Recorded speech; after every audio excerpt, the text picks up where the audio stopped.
সুপ্রিয় দর্শক, আসসালামু আলাইকুম। এগ্রো মেশিনারি সার্ভিসে আপনাদেরকে আবারও স্বাগতম। তো আজকে আমাদের কাছে একটা কাস্টমার এসেছে, তিনি প্রায় বিগত আড়াই মাস হচ্ছে আমাদের কাছ থেকে কমিশনটা নিয়ে গেছিল। তো কমিশনটা নিয়ে যাওয়ার পর কমিশনের চার্জ উঠতেছিল না। তো আজকে তিনি আমাদের সঙ্গে সরাসরি এসে কমিশন মানে মেশিনটা না ছাড়া ওনার আসলে গরুতে আসলে খামারে দুধ দহন করাই পসিবল হচ্ছিল না। তো তিনি তার জন্য তাড়াহুড়ো করে আমাদের কাছে এসে এই দিনে আমরা প্রবলেমটা সলভ করে দিলাম এবং তিনি একই দিনে কিন্তু মেশিনটা নিয়ে চলে যাবেন। তো আসলে এটা কি সমস্যা পাচ্ছিলেন?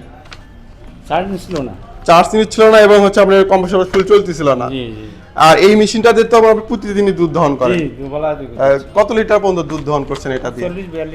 40-42 লিটার, মানে প্রত্যেকটা দিন সকাল বিকাল দুই বেলা দহন করছেন। এবং দহন করতে কোনো রকম কোনো সমস্যা হয়েছে কিনা? না, কোনো ধরনের সমস্যা হয় নাই।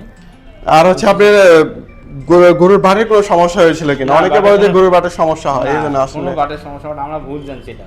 ভুল জানছিলেন, এখন ইউজ করার পরে তো এটা সহজ হয়েছে। আর এটাতে হচ্ছে আপনার দুধ দহন করতে কতটা সময় লাগে? 5-7 মিনিট লাগে। 5-7 মিনিট, মানে একটা করে গরুতে 5-7 মিনিট করে সময় লাগে। তো সুপ্রিয় দর্শক, ইনি আসলে আমাদের কাছ থেকে এসে মেশিনটা দেখে কিন্তু রাতের বেলা প্রায় 9টার দিকে কিন্তু ওনারা আসছিল, আসে কিন্তু মেশিনটা নিয়ে গেছিল রাতে।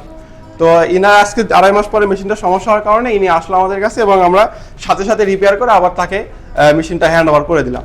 তো এই মেশিনগুলো নিতে আমাদের স্ক্রিনে দেওয়া অফিসে যোগাযোগ করবেন। আর আমাদের অফিসের ঠিকানা হচ্ছে বগুড়া রেল স্টেশনের সামনে। আপনারা চাইলে আমাদের অফিসে এসে মেশিনগুলো নিতে পারেন। আসসালামু আলাইকুম।